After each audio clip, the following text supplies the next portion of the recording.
중림과 한글로 읽힌 최초 소설 설공창조의 특징과 가치는 그대로 귀하신 강사님 두 분을 모셨습니다. 강사님을 모시기 앞서 잠시 소개해드리겠습니다. 소개는 두 분 다 한꺼번에 드리도록 하겠습니다.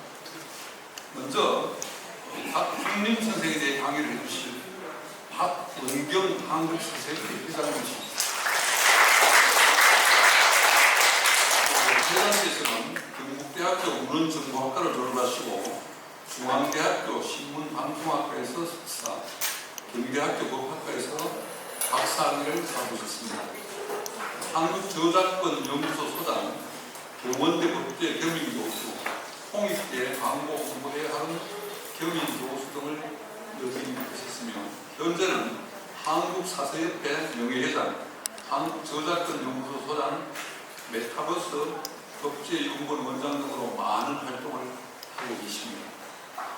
이어서 설공창조에 대해서 강의를 주실 이옥규 서경대학교 명예교수님 소개해드리겠습니다.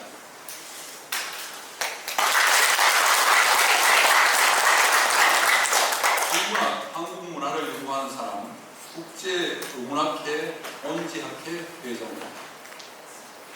서경대학교 문화콘텐츠학과 교수, 인문대학자를 연구하셨으며 우리 상주어 최초 한글 번역 소설인 설공창조는 국문본을 발견하신 분입니다. 스스로는 구여, 고구려, 건국신화 연구, 설공창조를 위해 톡톡 반영하신 등 다수가 있습니다. 귀한 시간 되어서 두 분이 오시는데 먼저 박은경 회장님을 모시고 큰 박수로 맞아주십시오.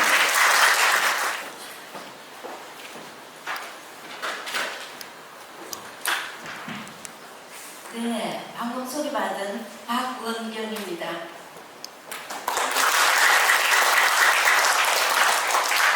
네, 보신 분들은 보니까 제가 단상에 서기가 부끄러울 정도로 관록이 있으시고 훌륭하신 분들이 많이 모르신 것 같은데 오늘 저는 박평년의 아버지 박중림이라는 주제로 강의를 하게 되었습니다. 먼저 김홍배 원장님 그리고 안에 계시는 문화원 여러분들 너무 애써주셔서 감사하고요. 저는 개인적으로 오늘 강의가 굉장히 의미가 있다고 생각합니다. 왜냐하면은 성비 교육 그게 저희 문화센터의 가장 중요한 단어예요. 중림이라는 이름으로 문화센터를 운영하고 있지만은 가장 중요한 게 선비 정신을 받아서 이 나라의 문화 콘텐츠의 축이 되고자 이런 의미에서 중림문화센터를 설립을 했습니다. 근데 작년에 저희가 박평년 이게 딱 지금 1년 됐어요. 6월 8일 박중림이 돌아가신 날이 6월 8일이고 오늘 6월 7일이죠. 그래서 1년 만에 이 책을 가지고 여러분을 만나게 돼서 개인적으로 너무나 감사한 생각을 갖고 있습니다. 여러분 자료를 드렸는데 책도 드렸지만은 제가 우리 문화센터 팜플렛을 드렸어요. 여기 문화센터 팜플렛을 보면은 이거 큰 건 안 드렸죠. 이거 많이 못 가져와서 다른 내부 소리만 드렸는데 우리 문화센터는 특징이 박중림의 정신을 이어받는 거예요. 박중림은 그야말로 우리나라의 선비의 상징이다. 저는 이렇게 생각하고 있습니다. 선비사. 선비라는 것은 어질고 비, 지식을 닦는 거 아닙니까? 여러분들이 지금 이 나이에도 이 시간에 공부를 하러 나오신다는 것은 굉장히 훌륭하다고 저는 생각을 하고 이게 우리 사회를 끌고 가는 힘이 아닌가 이렇게 생각을 하고 있습니다. 그렇습니다. 선비는 유교적인 인간의 인격체로 완성하는 것으로 봐서 옛날에 공자, 민자 때부터 유교학의 가장 기초가 되는 게 선비정신이죠. 어질고 학문을 닦는다. 그래서 쭉 삼국시대부터 우리가 선비정신, 유교정신을 쭉 이어가다가 조선시대는 국시로 유교를 국시로 삼았기 때문에 가장 꽃을 피우는 시기입니다. 다시 말해서 박중림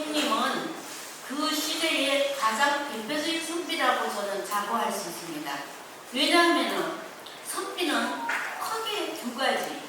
자기가 덕을 닦고 학문을 닦아서 사회에 나가서 관료로서 일을 하는 케이스가 있고, 아니면은 혼자 학문을 하고 산 또는 지방에서 자기 수양을 하는 그런 선비 두 가지로 크게 보면은 박팽년은 그야말로 중앙에 진출하는 선비예요.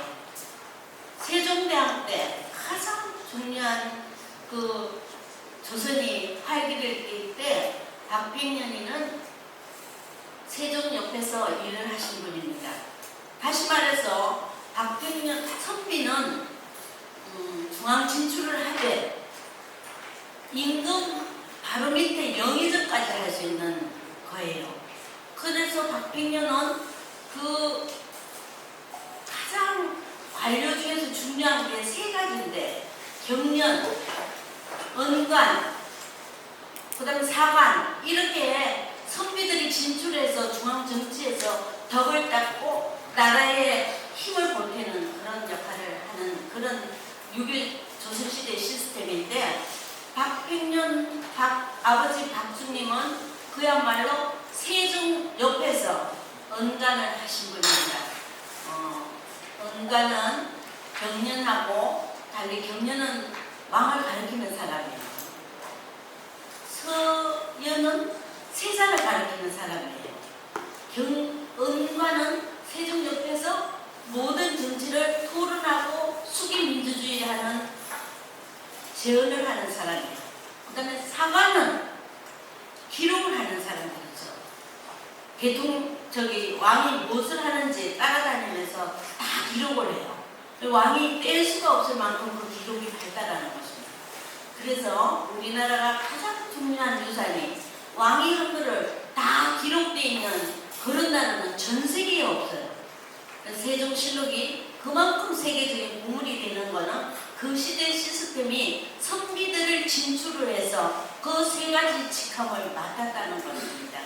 다시 말해서 그 집현전은 학문을 닦는 조선시대의 공중 교육기관입니다. 20여 명으로 형성이 되는 그 집현전은 정1품부터 정7품 8품까지 쭉 해서 한 20명이 관직을 가진 거예요.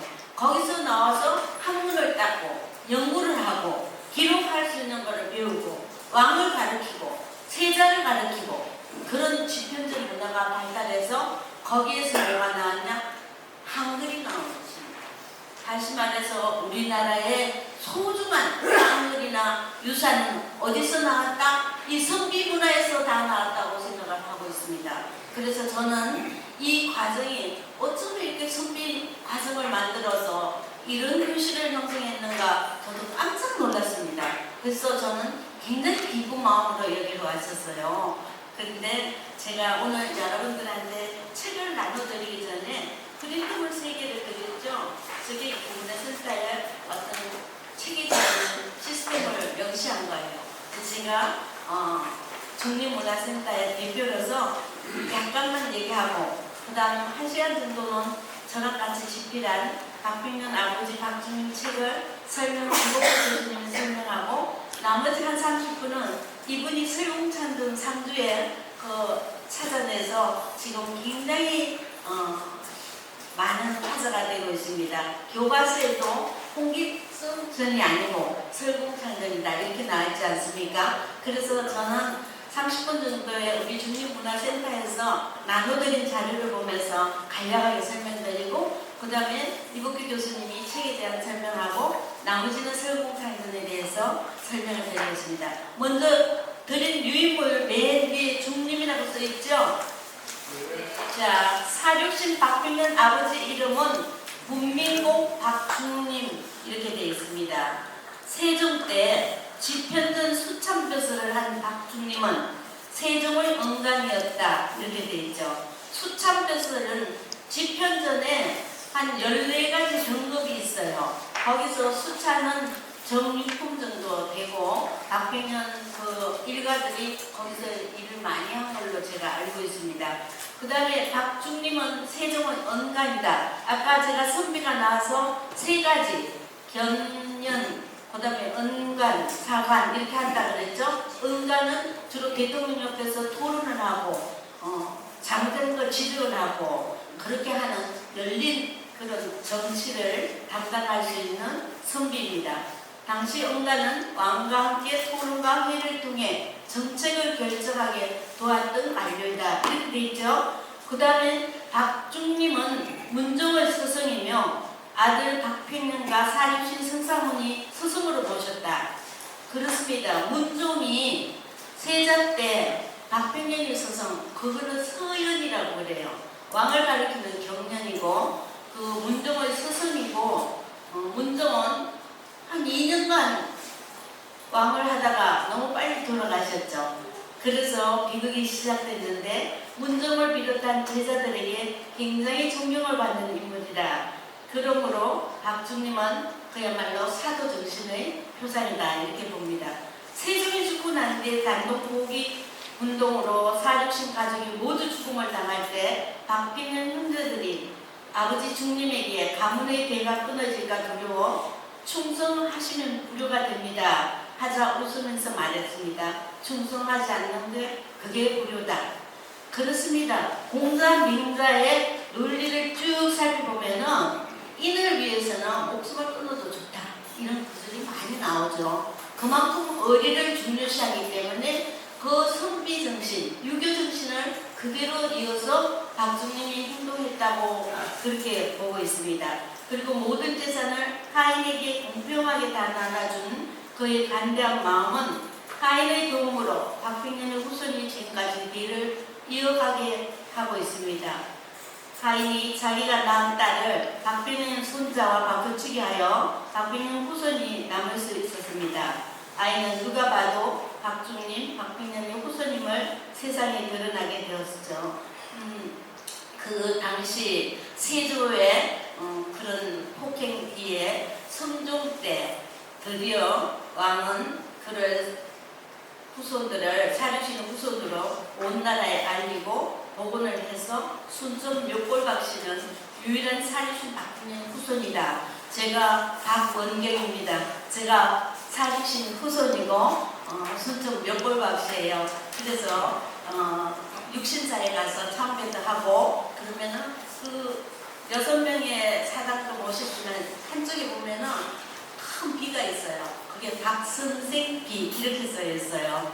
선생이라는 건 사주정신. 그래서 저는 이 박중림의 정신에 굉장한 자부심을 가지고 있습니다.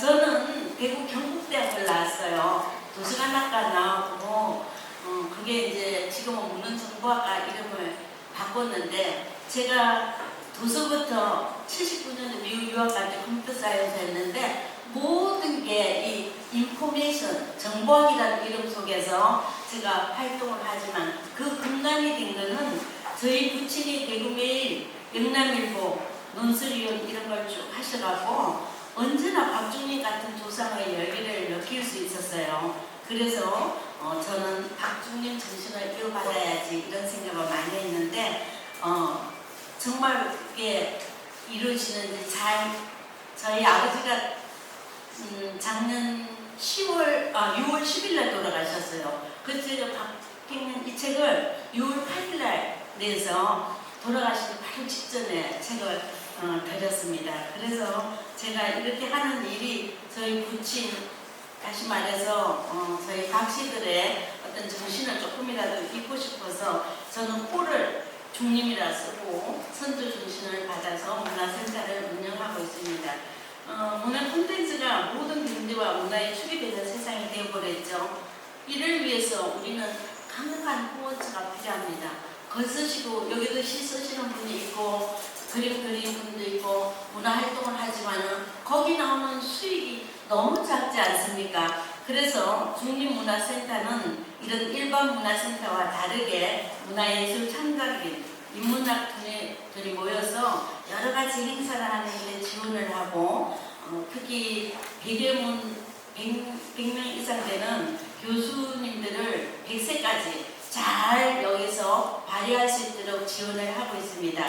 문희가 인문학자들이 편하게 올려서 못다한 자기 세상을 드러내고 한류 영향력을 행사하면은 이게말로 21세기의 지편전이 아닌가 이런 생각을 하고 있습니다.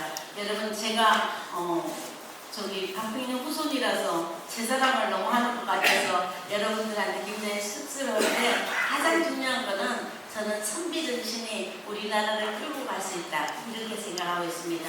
요새 정치가 얼마나 혼탁합니까? 무슨 고인이니 뭔지 OECD에서 자살률 1위 코로나 환자보다 더 많이 자살을 했다고 하는데 그 정신은 우리가 가지고 있는 선비정신 덕을 쌓고 인격을 쌓고 학문을 계속해서 이 사회에 진정한 지도자가 많이 나와야 된다고 생각을 하고 있습니다. 여러분 지금은 너무 경제가 모두를 다 좌지우지하지 않습니까? 그래서 돈보다도 더 중요한 부자가 되기 전에 딱 봐야 되는 덕목이 더 갖춰지지 않으면 아무리 돈이 생겨도 사상누각이라고 생각합니다.